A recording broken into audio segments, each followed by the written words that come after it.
Hey guys, welcome to the channel. Now today we are reviewing Snakeybus on the Nintendo Switch.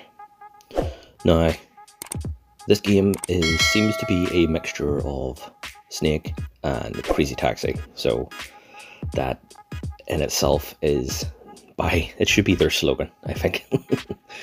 Now you have multiple different buses to choose from. You have different levels, stages. You have 4 different game modes: classic, time race, endless and aerial. You have the leaderboards, all time, personal.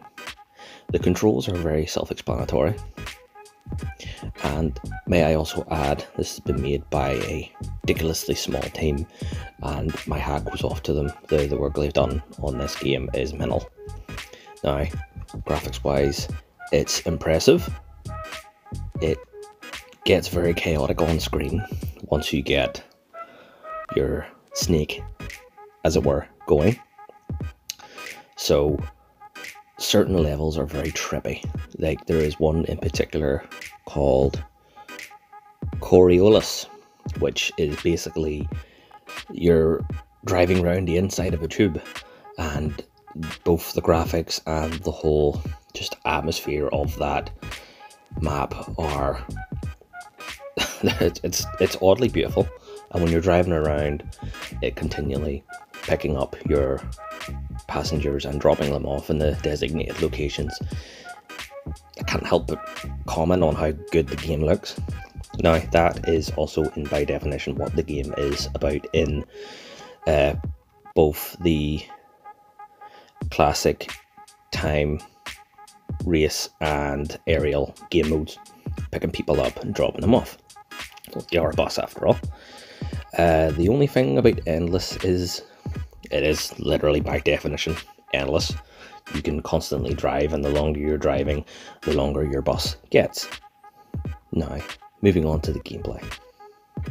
Now, the gameplay is really solid on the Nintendo Switch. I have played games on the Switch before that the controls have been very janky, but this is just the complete opposite end of that spectrum. The controls are very responsive. Everything just works as it's supposed to.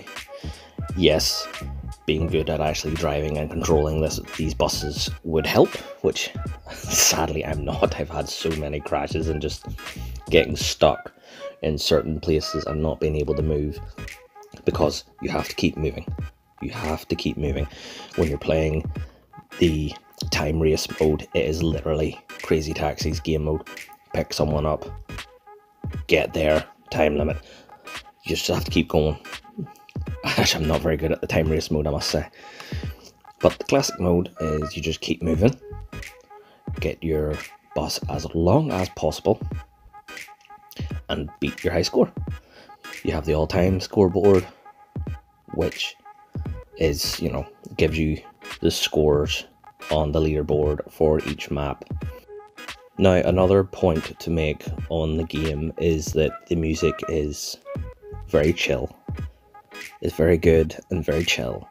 So when you're frantically trying to beat the time in time race and your hands are sweating, you're getting really into it, and you have just this chill music playing in the background as well. I've never played a game which is both so frustrating and chill at the same time, but it's actually addictive. I actually really enjoy the game and would thoroughly recommend it to anybody that's interested in sort of time attack games. Now, in saying that, I'm going to give the game a 7 out of 10. That's an excellent rating for this sort of game, and I'm thoroughly looking forward to seeing how well the game actually does overall once it's released. Now, thanks for taking the time out of your day to watch this video. Have a lovely day.